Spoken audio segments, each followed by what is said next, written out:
But let's start here this morning, where residents of Soweto will march to the Johannesburg Mayor's office over poor service delivery. They're demanding the maintenance of infrastructure and reconnection of lights. The march follows a series of other marches and complaints by residents to authorities. eNCA's reporter Nqobile Madlala is there and joins us now for the very latest. Nqobile, good to have you back. Colleague, what can you tell us from where you stand? Well, more people are joining now, Dumelo. We are hearing that more taxis and buses are yet to come, but more people joining in indeed. As you can see, they've already started with the chanting and, of course, preparing for that waited upon march that we have been told about, that they are going to be delivering that memorandum to the mayor's office. But I want to bring in the community leader as well as Soweto Parliament President Lux. We know that you are delivering a memorandum, but what sort of issues exactly do you want the mayor to address now? Service delivery in general. At the top of the priority list of service delivery, the electricity crisis. We are saying the mayor must be deliberate, must be intentional in her leadership and make sure that in her time we work together as a community and find sustainable solutions, especially around the electricity crisis. And I mean, when you speak about electricity crisis, one thinks of Eskom, because Eskom is the one who would manage electricity. Oh, yeah. Why then go to the mayor? Because we want leadership in our in government to assist the communities with finding sustainable solutions around entities such as Eskom. Because the people don't have the resources necessary to be talking to Eskom's lawyers and attorneys and dragging the process. No. We want a deliberate government, a deliberate leadership that will take our people to the next phase where we all want to go. Because the current situation in Soweto is not a situation where normal human beings should be living.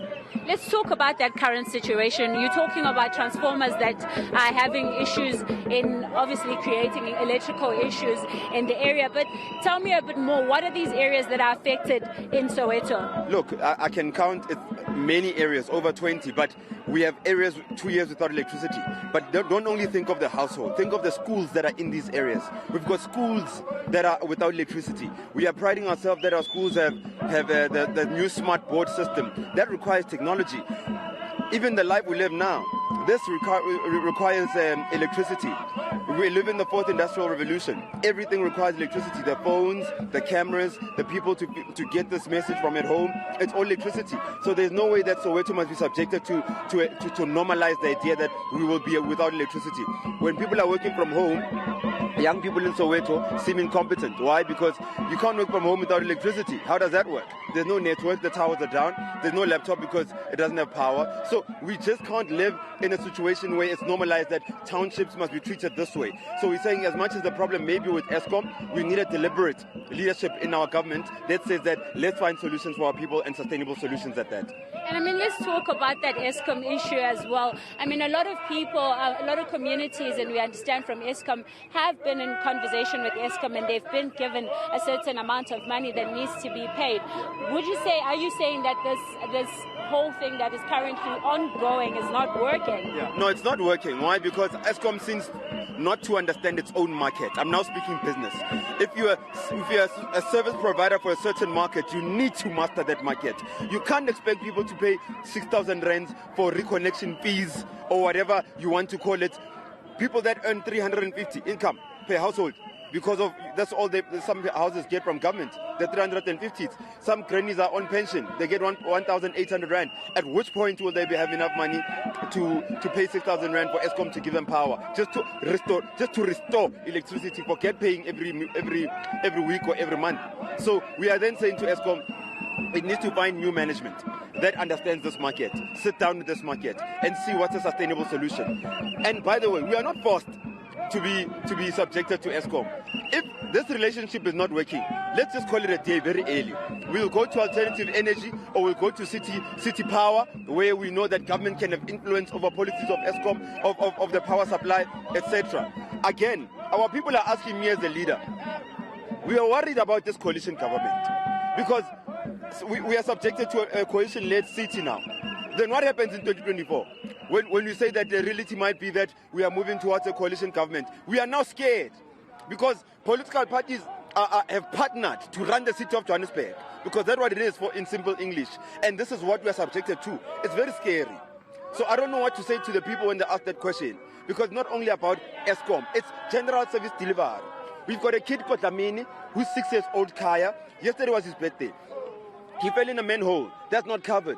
Those small things, you won't find them in Sandton. You won't find them in Princeton. Why is it okay to find them in Soweto and many other townships across the country? So we need to equalize and start making sure that leadership respects us the same way they respect the people of Sandton. But wouldn't you say then that maybe it's time that you open those doors to speak to the mayor? I mean, in the past few weeks when we saw the engagements between people in Soweto and the mayor, it seems like there seems to be some breakdown of communication. And whose problem is it? If you have a child and you're not speaking to your child is in primary school, how dare as a parent? The mayor is our mother.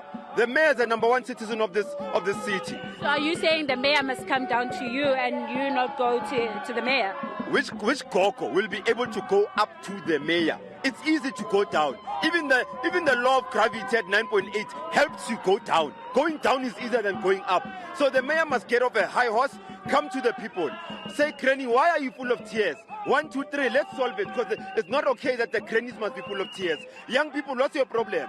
Why are you having so much sex during contact time in school? Where are the teachers? Where's the security in the schools? Let's provide for that. We can't have another child 6 years old falling into a manhole and dying and searching for the child endlessly and traumatizing other kids in the process. We can't have so much trauma and terror in our township, and we expect that the people of tomorrow coming from this township will be normal. We are producing madmen. And I hope you'll be able to live with the madmen once they grow up in this situation, because it's the current leadership that is causing this environment, which is a problem. So tomorrow, I will remind them that you produce these monsters. And let's talk about the people that are here. Are they not supposed to be at work? Which work? Unemployment, just for young people, is sitting at 66% in this country. Soweto is in its millions. Every street corner in Soweto has young people just chilling, blooming. Why? Because there's no opportunity. And don't tell me about that weak statement that people from Soweto are lazy, or South Africans are lazy. There's no opportunity to access the economy in this country. The only way to access the economy is through you being a thug. You must break the law. You must go do these tender things with the politicians and break the law there. Or you must go and force your way into some people's businesses. So the people that are thriving are generally people who break the law. #1, illegal foreigners. Just them stepping into the country, they break the law. A few months they thrive. They buy cars. The people of South Africa are not breaking the law because they love this country. It's easy for someone like me to plan a heist. I could not be doing these things. I could be planning how to make 4 million overnight. But I chose the hard route. I chose to respect the laws of this country, as hard as it is. But the people that are leading us are not seeing that these people, they're not foolish. They're unemployed but still law-abiding. We've got people that are flashing cars here. They go to Konka in big cars. There are people that bragging. Yeah, I'm China, we've got the tender. People love political parties more than they love their own children. That's the problem of this country. People love political parties more than they love their own communities. Now we are saying the time has come. The different type of people are here. And that's why we are taking the routes that we are taking to engage the mayor and say, you do better as our mother in this city called Johannesburg. Morning. Thank you very much. Nqobile of Soweto Parliament engaging us with those issues that they are taking to the mayor. As you can see, more numbers expected to join the march that will be led to the mayor's office. All right, Nqobile Madlala, quite a lot there that Nqobile, of course, expressed, including how intentional they are to go to the Joburg mayor's office and raise these concerns, and not necessarily just to Eskom. So we'll be sure to come back to you, colleague, as soon as there are other developments. And Nqobile Madlala are for us in Soweto.